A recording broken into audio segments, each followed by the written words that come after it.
Great opportunity this week, playing a big game against a great opponent. A lot of work's gone on to get to this point. Guys started back in January, staff and players together, and they've earned the right to play in a game like this.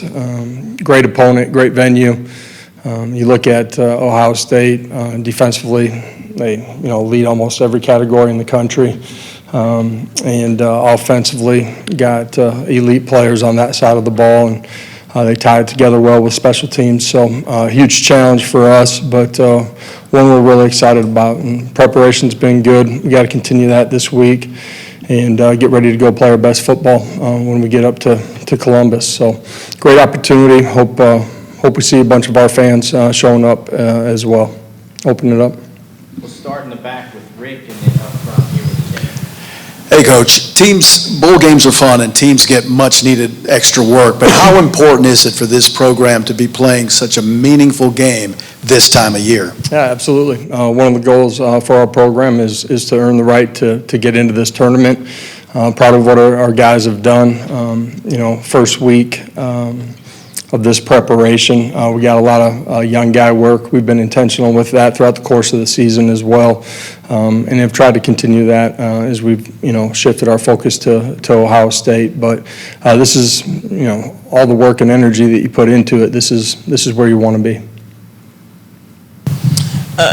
Josh, for the people that believed in your vision before you had anything to point to, Dylan specifically, what does it mean for them to get to this point, to be in the playoff, and to have tangible results of things that they believed in when you had just gotten here and they were coming on board? Yeah, absolutely. Next step for us as a program, 2 years ago, I think we finished 6th in the country. There's a lot of guys that have been a part of building this. You look at the senior class, guy like Dylan that bought into the vision before there was tangible proof on the field of who we are, what we're about, and how we're going to go play together. And it only happens because of the guys inside of that locker room. It's a room full of guys that care about the guys around them. They're elite competitors. And, really proud of what they've done, again, to restamp this program. Got here, you talked about competing for championships. Now you have an opportunity to do that. For you personally, what is it like to be on this stage and have this opportunity when you think back to, where this program was in 21? Yeah, again, it happens because of your staff and your players all buying into a vision, competing towards that every single day. We've continued to take steps. Really proud of everybody that's involved in that. But this is the next step that we had to take as a program. And it's a great opportunity, but now it's about what are you going to do with the opportunity. And it starts long before you get to kickoff. It's preparation and practice the right way to give yourself a chance to go play elite football. Coach, this probably is an odd question, but do you feel like your roster is set for Saturday? And how crazy is the timing of this entire month? Okay, that is an odd question, yes. Obviously, the calendar, the way that it's set up, it's unique. This might be the only sport that operates this way, where, transfer portal, free agency, whatever you want to call it, is right in the middle of your postseason play. But we do feel like the roster's set. This group's ready to go compete and ready to prepare the right way. They've had really good energy and focus. Last week as we knew who our opponent was going to be, and we could start our preparation, and had great energy today as well. And no one who's gone in the portal will be a part, right? What was that? No one who's gone in the portal will be a part, right? No. Josh, I know you're focused on things on the field, but Tennessee fans have been really enthusiastic to find tickets and to buy tickets to get to this game. Any part of that surprise you that they've managed to find their way into that stadium? Not with this fan base. It's a nice short drive up there, and Christmas is right around the corner. It's a great Christmas present. So.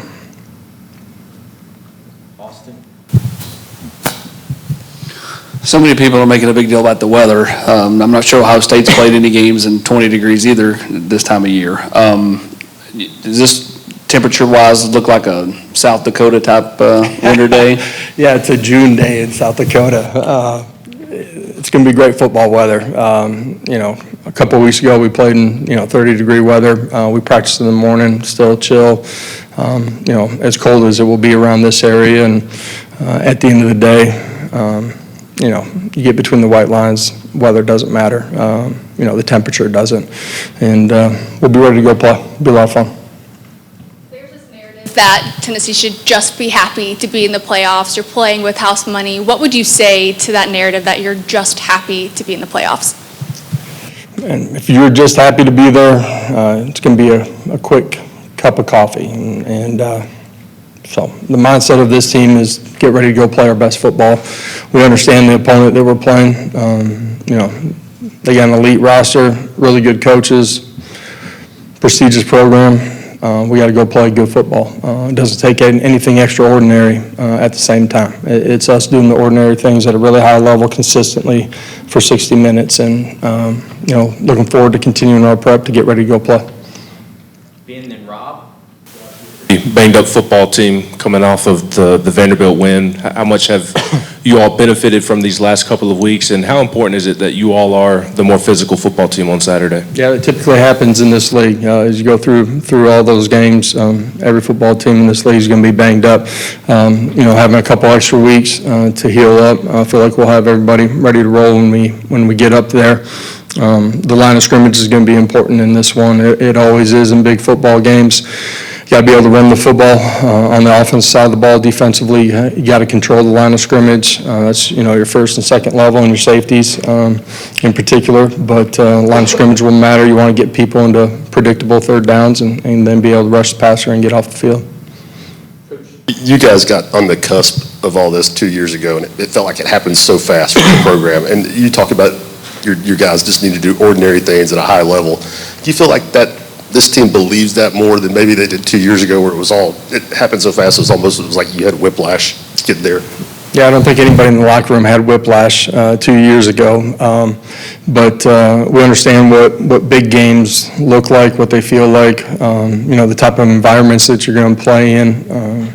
Certainly understand playing great opponents, and the preparation, I think they have a great understanding of, and then the competitive makeup that you have to have when you get to game day. There's going to be ups and downs, back and forth, and these types of games, and staying consistent, having an elite competitive makeup mindset, really important.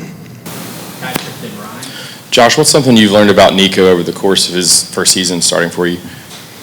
I just think his ability to reset and go play the next play, next drive, next half, his ability to continue to grow and compete throughout the course of the football game. As a young quarterback, that's really hard to do. He's done a really good job of that. Josh, I know you guys are getting ready for a game, but you've also added some of your newcomers from your signing class. What's that been like the past few days, and what have you seen from them so far? Yeah, got a chance to get on the field with them yesterday and today. It's a really good group, athletic traits. The way they've handled themselves just getting to campus first time, done a really nice job.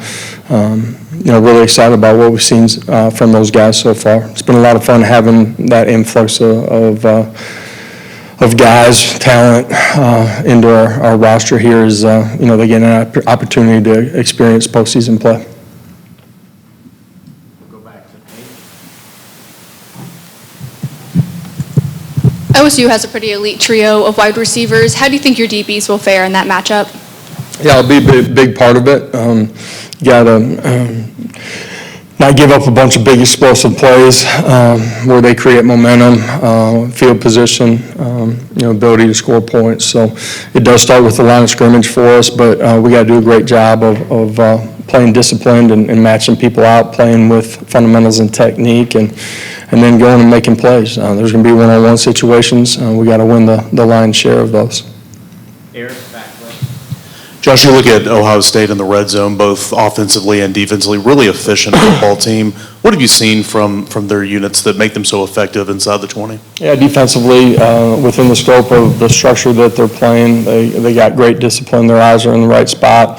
They match things out. Their front seven make it tough to run the football. Then offensively for them, they do a really good job in those situations. Dynamic playmakers out on the outside, so when you load the box, they got guys that have the opportunity to go win in one-on-ones, and when you don't, they're efficient at running the football. Running backs are elite, for us, defensively, we got to do a great job. And, if you can hold them to field goals, it changes the way the game's played. Offensively, we got to find a way to get 7 down there. Adam and Rick. Josh, back to the early enrollees. Everybody's trying to sell to recruits that they can get to the playoff at a program. How does it help you guys reinforce that message when these guys are actually practicing here while the team's getting ready to go to the playoff? Yeah, absolutely. You're not talking about it. They're right in the midst of it, and they're part of the preparation, and they're learning what it looks like to be a college football player at this level, but to do it inside of our building, and you're doing it while you're preparing for a big game. So not a better opportunity to understand what it's going to take to play at the highest level. Coach, when you have a couple of weeks off, can there be a lot of new wrinkles thrown in, or is this kind of you are what you are, but both teams kind of are what they are at this point when you go play? Yeah, we have nothing new defensively, offensively, or special teams. It'll be exactly what we've done. Austin and Noah. Brent and Ryan kind of touched on just the different things that got going on right now. I'm sure if you had nothing else but this game to prepare for, you would tell you there's not enough time in the day. But when you got to host, kids coming out of the portal, trying to hold on to your own players, obviously the newcomers, all the stuff that's going in, just how much more intense is this week than compared to a year ago when there was no 12-team playoff and you were just kind of doing some of that stuff without this game to prepare for? End of the day, you're always going to prepare the way that you need to put your kids in the best position. You're never going to take away from that. This job, college football in general, is dramatically different than it was 2, 4, 6, 8 years ago. The way the calendar is, there's a lot of things that you're juggling all at one time. You got to find a way to navigate that. That's why the people inside of the building that help you are integral to your success. And on the recruiting side of it, it's always what coaches say is a piece of the puzzle, man, but it's not the biggest piece. When they get here, understanding the culture, what it looks like to be inside the building, your players are your greatest attribute when it comes to recruiting. I know you've talked about how unique this sport is, but, and you'd probably like to be at home this week, but just you get a sense of maybe extra excitement that these guys are getting to play in a venue and a game they normally wouldn't get to in the regular season. Absolutely. One of the goals you have is to get into postseason play. You're in the tournament. Now it's about, preparation and getting ready to go play your best football. You can see the focus on the guys, and at the same time not making it bigger than it is, meaning it's just 11 on 11. We're playing a great opponent, great venue, but it comes down to doing the ordinary things here. One more here in the room before we go to Zoom. Reese. Coach Braylon Staley, how have you seen him develop, and how ready is he to take the field if his name is called upon in this game? Yeah, Braylon's done a great job. Young player that just has continued to grow through the winter, through the spring, through the summer. More opportunities. Chose to play him in 4, keep the red shirt, but he's more than ready to go play in this one. We'll go to Zoom now. Just unmute your speaker there. We'll start with Teresa Walker, the Associated Press. Josh, with Dylan Sampson, what has he meant for this offense, both on and off the field, with his approach to the game this year? Yeah, just Dylan, super consistent in how he approaches everything inside of our building. That's meeting room, it's, in the weight room, on the practice field. Dynamic leader for us as a program, and then as a player, just his growth since he's gotten here.